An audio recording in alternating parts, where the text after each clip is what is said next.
Bonjour les 7e, module 6, leçon 2, des équations à l'aide de modèles.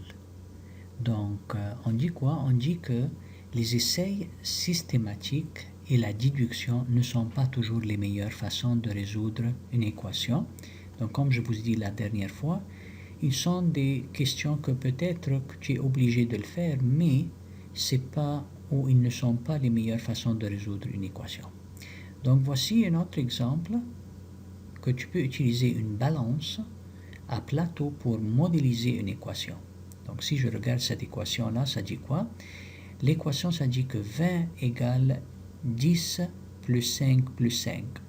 Donc si je regarde dans la côté gauche, je trouve, donc si je dis partie gauche, 20, partie droite, 10 plus 5 plus 5 qui donne toujours 20. Donc l'équilibre existe et ça c'est vraiment l'équation. Comment je peux utiliser ça dans un exemple réel? Si je lis cet exemple, ça dit quoi? Une équipe de hockey obtient 2 points pour une victoire et 1 point pour un match nul et 0 point pour une défaite. L'équipe des Tornades de Midland a terminé sa saison avec 28 points. Ils ont 6 matchs nuls, c'est-à-dire avec les 6 matchs nuls, ils ont eu 1 point de 28. Donc on a besoin de savoir combien de matchs ils ont gagné ou a-t-elle remporté. Écris une équation que tu peux utiliser pour résoudre le problème, résous à l'aide d'un modèle et vérifie la solution. Donc, si je prends le modèle de l'équilibre ici de la balance, donc je trouve quoi? Si je regarde dans la partie droite, ça c'est les 28 points qu'ils ont gagnés. On est sûr qu'ils ont gagné 6 matchs nuls, chaque match pour 1 point, donc 6. Mais vous allez trouver que V pour victoire et V pour victoire, on a mis 2. Pourquoi? Parce qu'il y a 2 points pour chaque victoire. Donc victoire et victoire, ça donne 2 points. Et moi, j'ai besoin de savoir combien de matchs. Donc, je ne peux pas mettre seulement 1 pour remplacer les 2 points. Donc, je dois le séparer.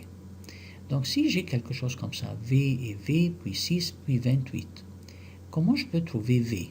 Dans ce cas-là, je dois isoler le V de 6. Donc, je dois vraiment essayer d'enlever le 6 grammes. Si je fais ça, je dois le faire de deux côtés. Donc, si je décide d'enlever de la partie gauche 6, je dois faire la même chose du partie droite pour garder l'équilibre. Donc, maintenant, il me reste 22 dans la partie droite et V dans la partie gauche. Puisque c'est 22, donc je dois prendre ces 22-là et diviser en 2. Donc, comme vous le savez, 22 divisé par 2, ça donne 11. Donc, je peux arriver à ça, V, 11, 11. C'est-à-dire, si je voudrais savoir V seulement égale combien, V égale 11. Donc, c'est-à-dire qu'ils ont joué 11 matchs. Donc, j'arrive à la solution finale, V égale 11. Et comme ça, j'arrive 11 plus 11 plus 6, ça me donne 28.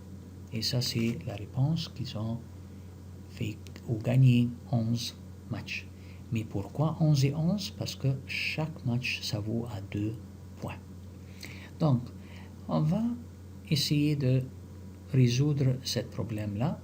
Écris l'équation représentée par chaque balance à plateau.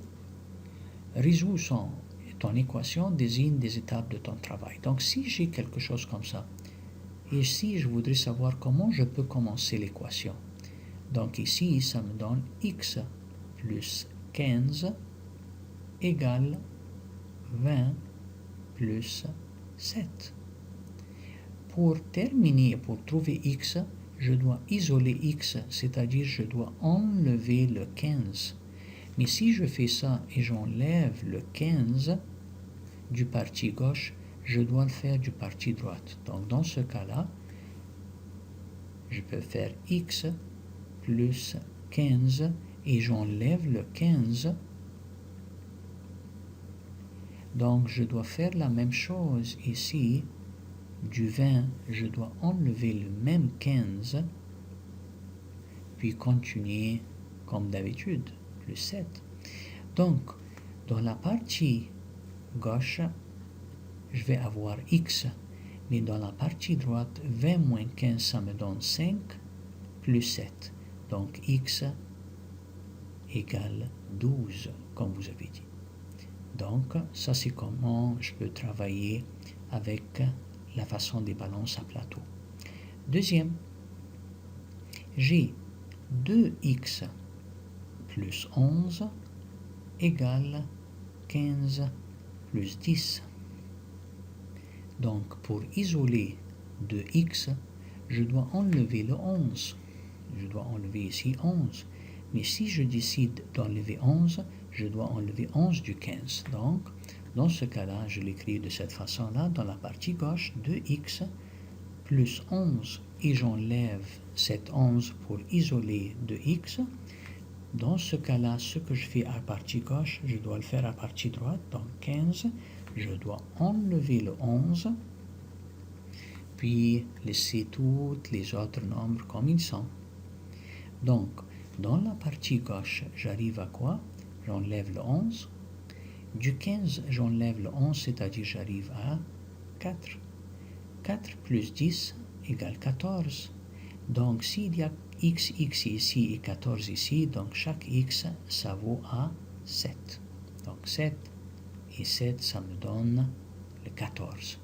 Et comme ça, je résous le problème en utilisant la façon des balances à plateau. J'espère que vous avez bien compris la leçon. Merci pour votre attention.